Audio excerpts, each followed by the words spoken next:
What are some of the successes that we have seen? You all have talked a little bit already in your presentations, but if we want to wrap up, do any last minute comments about successes in terms of the use of cyber activism, online campaigns, social networking, and generally in movements for feminist and LGBT organizing, sexual and gender diversity issues.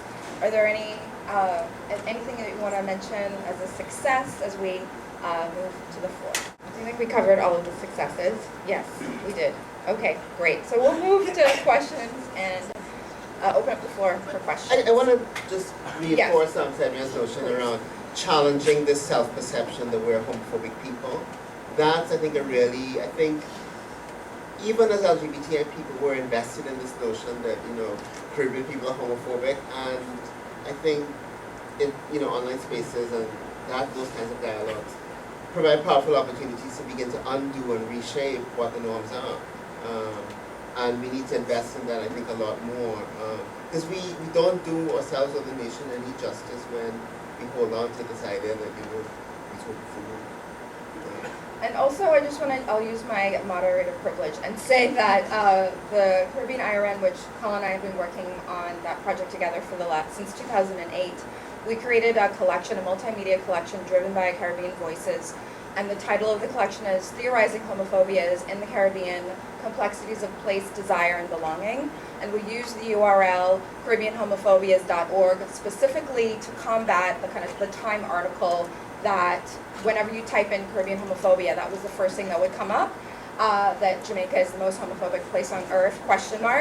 And so our collection comes up now as in contestation to that. And one of the reasons we put that collection together, which includes activist reports, interviews with activists all over the region, critical essays, art, film, multimedia, in order to really, and to highlight some of the archives that the Caribbean IRN put together on the gay freedom movement, for example, which Thomas Glave and Larry Chang, the founders of JFLAG, gave us their archive, and we digitize it, and it's free, open access, and online. So just an example of, I think, what Colin is talking about, and I think that a lot of organizations have been actively doing that in different kinds of ways. Yes, Richie will say something, and then we'll take questions. And Cedriann, sorry. At least in my work with WOMANTRA, there's been some instances in which we've, had to engage in some kind of censorship, or at least some attempts to do so. Partly because you have attacks on women in spaces with pages like Trinidad,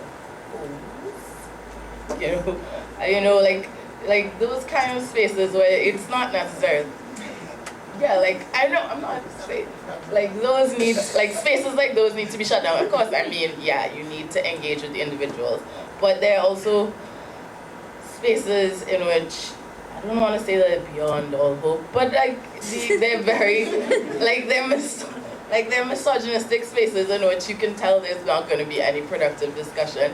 And sometimes, we have mobilized around those spaces, and also to support individuals who find themselves as victims of those spaces. At least we try to, because that kind of attack on your personhood, especially with how pervasive the internet is used these days, Google is a dangerous thing. And so we try to shut down, or at least attempt to, and often met with many resistance from the institution that is Facebook, but we try to, at least provide avenues for individuals who feel like they're being attacked in ways that aren't necessarily productive. You're not attacking ideology, you're attacking a person solely on the basis of their gender and solely on the basis of what you perceive to be their sexual availability, or what you perceive to be their ideologies. Not ideologies, but their, things or their body, how they represent themselves online, and choose to attack them on that basis. And so it's an act of solidarity in a lot of ways when we actually come together and mobilize in that sense. So, Quick thing I just wanted to say, in the public opinion polls, there's a question about your attitude to homosexuals. Accept, tolerate, hate, unsure, won't answer. 32% of the people said hate.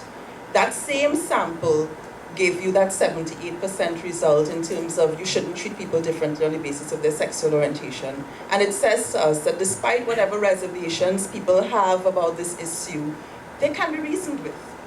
They can understand that, no matter what I think about your life or what you do in your bedroom, it's not a basis for not allowing you to have a job, not allowing you to have an education, and so on. So just to keep in mind that people are capable of reason, and our challenge is tapping into that. And I think there are so many misconceptions. Like, we know what we're talking about when we say gender.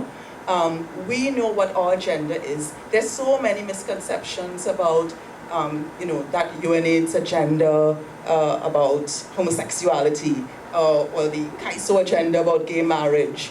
We're clear on what we're doing, but people have these ideas. So the challenge is really to communicate clearly, communicate impactfully, keeping in mind that our populace is capable of reason.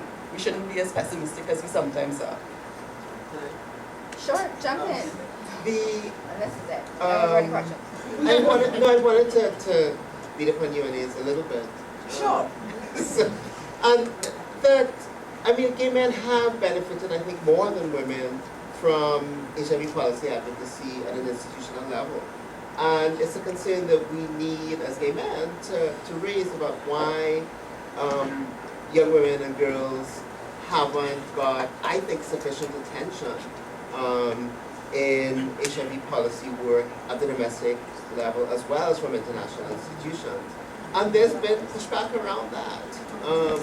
There have been somebody who we were with this morning has done an anonymous campaign saying that, UNAIDS is nothing but gay men who are concerned about gay issues. It's not quite true.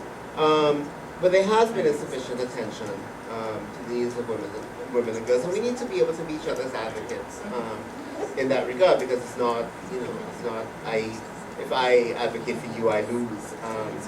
The other thing I wanted to raise was, I wanted to tell this interesting story. If we had a young woman recently who was starting to do casework, and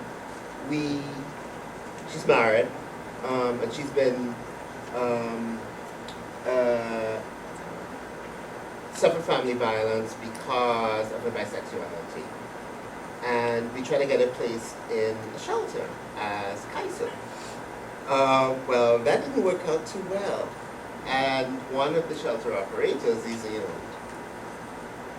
what to put back in women's shelters, gave our social worker a lecture about me, about the fact that I was traveling to all these Caribbean countries with this agenda, and that therefore she, as a Seventh-day Adventist, I think she was, needed to band with other evangelicals to stop this movement.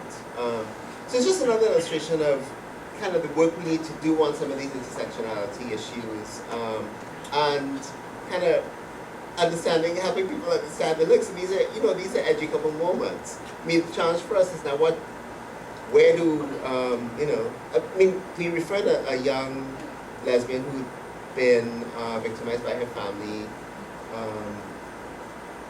earlier, and I made a call to somebody who I had an informal relationship with, and I said, I have this woman, I want to make sure she gets well placed.